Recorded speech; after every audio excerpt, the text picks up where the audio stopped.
it was included in the canon of the New Testament by the Damascene Council in 382 and the Council of Carthage in 397. So the Book of Revelation was included. The Damascene Council also happens to have the very same canon as was in the Council of Trent. So at the Council of Damascus, or the Council of Rome as it was called, you had the same canon as was then in the Council of Trent. So that canon was established very early, but the Didache probably predates the Book of Revelation. Yeah. So it did not become New Testament canon, but it is a useful manual for Christian living even today. The basic teachings of the gospel are condensed into simple, easy to understand pieces of wisdom and instruction, and insight is also gained into first century Christian liturgy and worship. Right? So Christians and students of church history can find profit in the Didache. Scripture is woven throughout the text's teachings, and it also demonstrates why the book was so well loved and appreciated by the early church. Okay, so Vernon says, I went to a lecture where once the speaker postulated that the Didache was Q. Yeah, it is super early, but yeah, so interesting. Right. Okay, let's continue. So you said they postulated it may be Q? This is a comment by Villainous that someone postulated that the Didache might be Q. Do you want me to explain to the audience Q or no? Sure. Okay, now if you see the reference Q, now brethren, this is information you may not even get in Bible college. So thank the Lord for the wisdom he's given us. Q, pay attention to the word Q. Q is short for Quella, or that's a German term, right? That means pretty much sayings. Yeah, source or sayings. It is believed that Matthew and Luke used a sayings gospel of Jesus, because when you compare Matthew and Luke, you'll find material in Mark that is used by Matthew and Luke. So that's led scholars to believe that Matthew and Luke use Mark as a source. But then you have material in Matthew and Luke that they share in common, not found in Mark. So they postulated the theory, Quella, source. It's a sayings gospel, supposedly, that must have existed that Matthew and Luke used and incorporated. So what he's saying is, some of the scholars, or at least this scholar, postulates that maybe the Didache is Q, that written source that Matthew and Luke used, because Q is supposed to be the sayings of Jesus, incorporated by Matthew and Luke. Just want to make sure you guys understand what he's referring to. He knows what he's talking about, but I want you guys to understand. Quella, source, sayings of Jesus.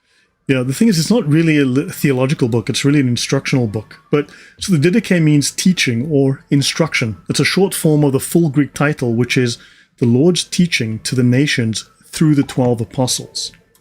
Right? So the author is unknown. It gained widespread acceptance in the early church. It claims to be directly from the apostles, but is unlikely to be written by an apostle. We are unsure when exactly it was written, but we've spoken about the dates already. It's commonly dated to the second half of the first century, but that date has been moving back to the middle of the first century constantly. Thus, very possible some of the content does go back to apostolic teaching. It seems to predate quite a bit of it. It seems contemporaneous with the Gospel of Matthew and may have formed a companion volume to the Gospels. So it may well be a companion volume. The Didache is a manual for the church. It consists of two main parts, one for instructing those preparing for baptism and one for church leaders. The first part is based on a Jewish teaching called the Two Ways, taken from the book of Deuteronomy, chapter 30, verses 15 to 19. Early Christian catechesis was less focused on teaching theology than teaching morality. Right? This was a practical manual. Since the ethical expectations of the church were often much stricter than the expectations of the culture around them, a convert needed to know before initiation how to behave as a Christian. So the ways, right? He had to know the way of light, the way of life. So the church could not have its members also hindering evangelization with embarrassing conduct. So a Christian had to know how to walk in the way. Also, it was understood that one could undo one's baptism through sin. The Didache does let us know you can undo your baptism through sin. You can lose your salvation.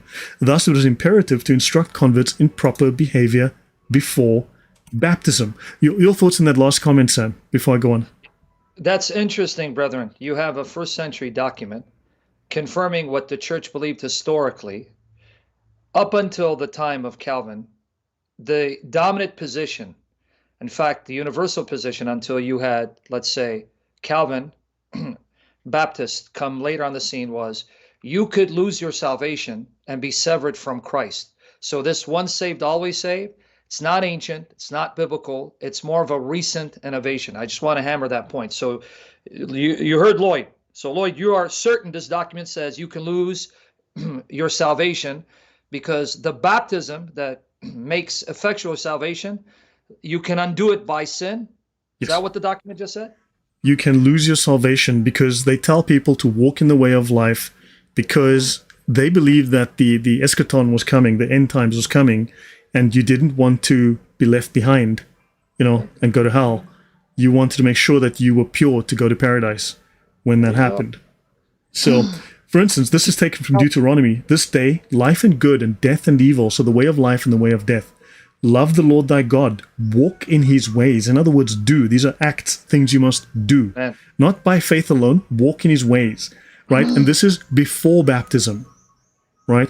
Keep his commandments and his statutes and his judgments so that thou mayest live, right? So you had to keep the statutes, keep the judgments so that you didn't fall into the way of death. If your heart turns away, ye shall surely perish. I have set before you life and death, so choose life. Now, this blatantly violates Calvin's doctrine right there. What? Are you kidding, Lloyd? I thought the Didache was a Lutheran document that teaches Lutheranism. It sounds like Catholic Orthodox teaching. What are you doing? No, the Jesuits stole it in the 1st century, hid it under this dude's desk. He found it in the 1700s after they changed it. Yeah. And then they did it deliberately to undermine Calvin. Darn it, they redacted it. By the way, servant, you may not be making the connection. Lloyd is quoting Deuteronomy 30, 15 to 19 to show you where the Didache is getting the two ways of life. So it's not Old Testament teaching. It's teaching found in the Didache, teaching that the churches of the apostles were instructed in that you have life or death.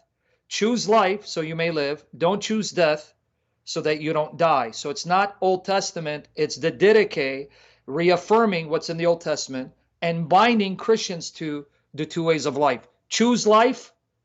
Don't choose death. So just want to be clear because he's going to say the prophets will say this is the Old Testament. No. Yeah, in fact, I was watching. There's one guy called Oathkeeper who he's been like. All he says is this document is clearly false. It comes from the 900th century. It's clearly a Protestant, it's clearly a forgery to blah, whatever. It's just a whole heap of assertions.